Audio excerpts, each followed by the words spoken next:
white folks actually sent out message to us. When I mean to us, I mean we, my color, right?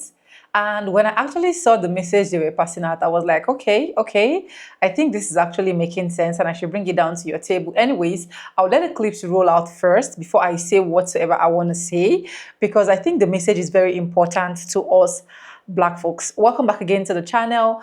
It's Sonia and I'm back again with another mind-blowing video. How you guys doing? Hope you guys are fine. Hope you guys are good. If it is the first time seeing it, do subscribe, like this video, drop me your comments, and lastly, do not forget to share for every other person to get this good news. And credit belongs to originals of every clips we are going to be inserting in our today's episode.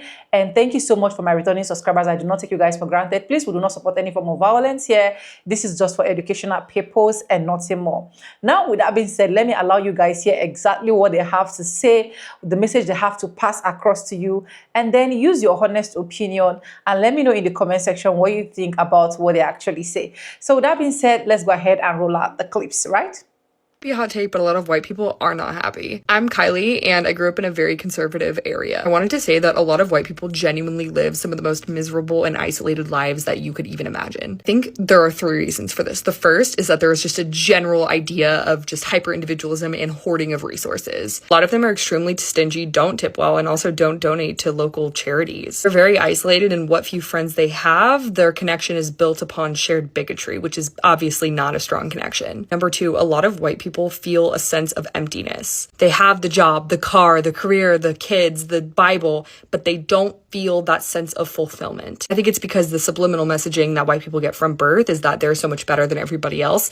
And once you're in that sort of position, you will not allow yourself to open up to other people and opportunities that would genuinely bring you joy and fulfillment. And the third reason is that a lot of white people genuinely feel like equality is the oppression of white people. That means other people getting rights means that some of ours get taken away somehow, which obviously isn't true and shows the hyper-competitive nature of being white in America. I'm gonna go ahead and say the thing as a white woman that you're not supposed to say.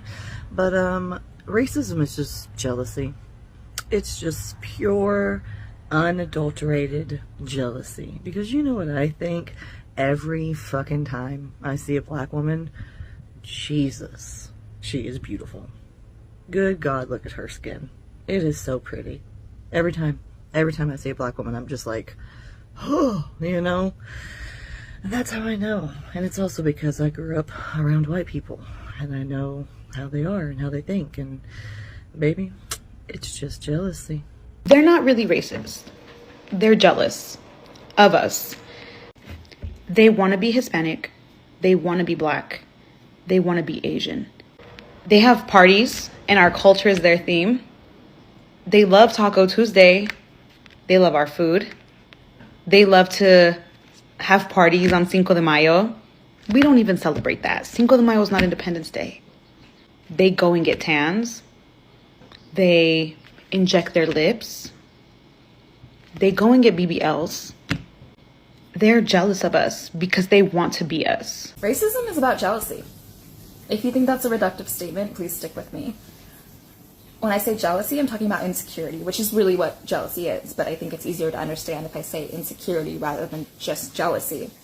Because we know from appropriation that we are very jealous of other cultures. Why would we want to listen to the music, eat the food, wear the clothes, do the hairstyles, have everything, the language, but not give credit where credit is due and not uplift the people who created it? White people are so lost in feeling like they don't have a connection to culture, especially many of us who are very far removed from our European roots. And I think the need to fill that space and that insecurity of this lack of culture and lack of something to call our own is often filled with cultural appropriation and the idea that being white is superior. I was first introduced to this concept of racism being jealousy in college, and I can't trace it back to one particular scholar, but I would like to give credit where credit is due to that Black scholar. If you can find anything tracing it to one particular person, please leave that in the comments. I think it's important to think about racism in this way if we want to unlearn it. Because, as some people say who are non-monogamous, or anyone who's just working on their relationships, jealousy is an indicator that something is not quite right with us. It's an indicator of our insecurity and how we might be feeling. It's not about what our partner is doing or what someone on Instagram is doing with their life that makes us feel inadequate. It's about something going on inside. And I think we really need to interrogate that. What is it about people of color showing excellence, people of color maybe being more in touch with culture, people of color being more in touch with the environment, people of color making better food, and everything else that we envy? What does that trigger in us? And why do we have the need to put those people down? It's about jealousy. And if we can figure out that we're feeling that way and trace that feeling back to maybe some of our unconscious biases, I think it's a lot easier to start thinking about, how can we unlearn that? How can I feel secure in my identity as a white person who has roots in maybe Italian and like other cultures, but like doesn't really feel connected to anything? How can I feel secure in myself to not want to put others down, whether that be racism or any other form of discrimination, or just plain hating on another woman because she's amazing? You know, I think this makes it seem like racism is very simple, but it also just helps us frame it in a way that's accessible to us. We know that dismantling racism starts with individual work, and personal growth is all about thinking about the hard things about yourself and the things and parts of yourself that you don't like. And jealousy is one of those things. No one wants to be jealous. It's an awful, awful feeling. And we don't want to admit that we're jealous. And we shy away from that, but it's something we can interrogate, and I think that is going to help us go a long way. Anyway, just my thoughts. Happy Juneteenth. I hopefully will speak about this more coherently in the future. Black Lives Matter. The way this country treats black women is rooted in absolute jealousy. Like, it all goes back to that jealousy factor. Now, when I say jealous, I mean that on every single front, from everybody. When we wear wigs and we put on lace fronts and stuff, y'all be like, oh, that's not your real hair. You're mad because we still look beautiful, regardless of if we're wearing our natural hair or if we're wearing hair that looks like yours, that you force us to wear. And then to feel so threatened by us that you pin black men against us is actually diabolical. It's diabolical. Y'all forced them to demonize femininity. And now we're in 2025 having to unlearn all of it. Kylie, and I'm obviously white. I grew up in a conservative white family, and I know there's been a lot of discourse about whether white people should talk about racism, and here's my argument for why I think that not only should we, but we have to. A lot of racism in white families occurs behind closed doors. I've been over at friends' parents' places and heard them say some pretty obscene things about people of color, assuming that I am on their side simply because I am white. Obviously, this makes for some awkward conversations when I do call them out, but point being, the depths of the racism and the darkness that seeps in deeply into these families can only, in my opinion, truly be exposed by other white people, because they will never be their full racist selves around anyone who is not white. They like to save face publicly and say that they're not racist, but then again, if you go into their homes and you hear the things they say, that would suggest otherwise. I just encourage you, if you're a white person and you know people like this, please say something. Don't just ignore it for fear of... Mate, say that again. Go on. Why are you dressed like a black man? You can't dress like a black man, bro. Well, that's what black men wear. What, and so I can't wear this now? Not really. I mean, for a start, this is England. Yeah, and I'm English. So what? Well, I don't think it goes with white skin. Mate, you come into my shop, yeah, and then you start having a go, because I'll be honest with you, my friend bought me this. He brought me it back from Africa, yeah, and he's my mate, and I'm wearing it because I like it. I think I look good. And then you're coming here saying, why am I dressed like a black man and that? You're a racist, bruv. Well, I can wear whatever I want, mate. I can wear whatever I want, guys. You can wear whatever you want. if you want to wear that. What do you chat think? What do you think of my outfit? Pretty punchy, man. This day and age, isn't it? It's alright though, isn't it? Eh? Punchy. Out of 10? Punchy. There you go. 6. See, they thought it was alright, bruv. They didn't have no derogatory racist comments to say. Well, I think if it was a black man wearing it, you might have got an 8. Yeah, I can wear what I want. Yeah, you do you and I'll do me, bruv. Thanks for coming anyway. Let me know if you want a sofa or a brand new mattress, yeah? I'm going to stick to Tommy Hilfiger. Yeah, wear what you want, mate, yeah? You wear whatever you want and I'll wear whatever I want. But you know Tommy Hilfiger, check out the history on them as well. Because they're a bit iffy too. Yeah, but they're trying to test it for white people. Listen, mate. People like you listen to P. Diddy, yeah? See you later. What, we're going shopping? Nah. Hi, I'm Kylie, and I wanted to get on here and say that just because you're a person of color and you side with conservative white people does not make them like you anymore. As someone who grew up in a conservative white area, I can tell you pretty confidently that there are only 4 reasons that most white people have a friend of color. Number 1 is so that they can say that they aren't racist, and they can tokenize you and say that you're one of the good ones while also giving themselves some sort of social credit. Number 2, they like to have people around that they feel that they are smarter or better than in some way. They almost see their friends of color as sort of sidekicks when they're the main character. I think it's disrespectful to put somebody into that role and not recognize their own individuality. Number 3, they keep you around to make fun of you or say things behind your back. And again, the whole tokenizing look, oh, he doesn't act, insert race here, which probably results in more comparison between you and other in-group members. And number 4, just to have somebody around. Please don't fall into this trap of thinking that just because you say the things that they want and you hang out with them, that they will ever fully include you. Because most racists will never see you on the same level as them because they feel they are superior. Just a bad situation to be in. I heard black people talk about, why do they hate my skin? Why do they hate our skin? Why do they hate our skin, man? Man, I'm gonna say this, man. They don't hate the skin. They hate what the skin represent. They don't hate the skin. They hate what the skin represent. They hate the skin because it's you. They hate the skin because it represents strength, it represents love, it represents peace, it represents the universe, it represents everything positive. It represents oneness, creation, creator. You feel me? It represents originality. It represents the diamond in the rough.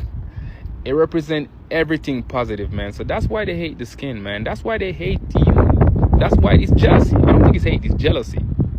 They know that your skin is not just a skin, it's a transmitter. Came back from central London where all the protests are. How are you telling me I got rushed? I was just trying to go to work. These guys were like, what are you doing here? Get back to your own country. I said, I need to go to work. And all of a sudden they started chasing me, being racist, saying go back to your own country. Like, what did I even do, man?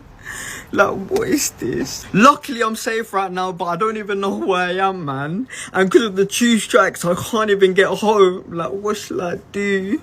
I can't lie, should I leave the UK? Because I think I should, man, honestly. No, because white people, let's be honest, one of the reasons why we use a black accent is because we're jealous, because our white accent sounds fucking boring.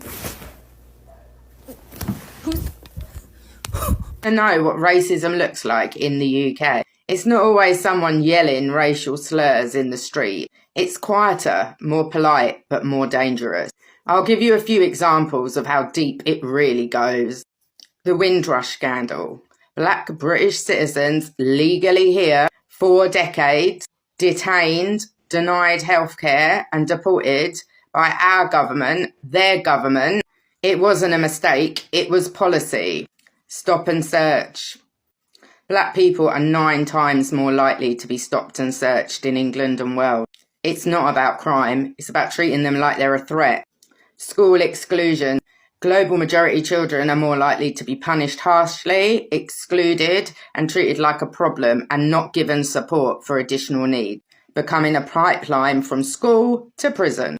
Immigration policy. The hostile environment policy was designed to make life unbearable for immigrants, especially those from global majority backgrounds. Racial control designed as law. Maternal health care. Black women are still 4 times more likely to die during childbirth. It's not biology, it's systemic neglect. That's just a few examples of embedded racism in the UK, often denied and protected by silence. So when I'm saying white people need to be accountable, it's not about blame. It's about being responsible. Because benefiting from a system that causes harm and not saying anything is being complicit.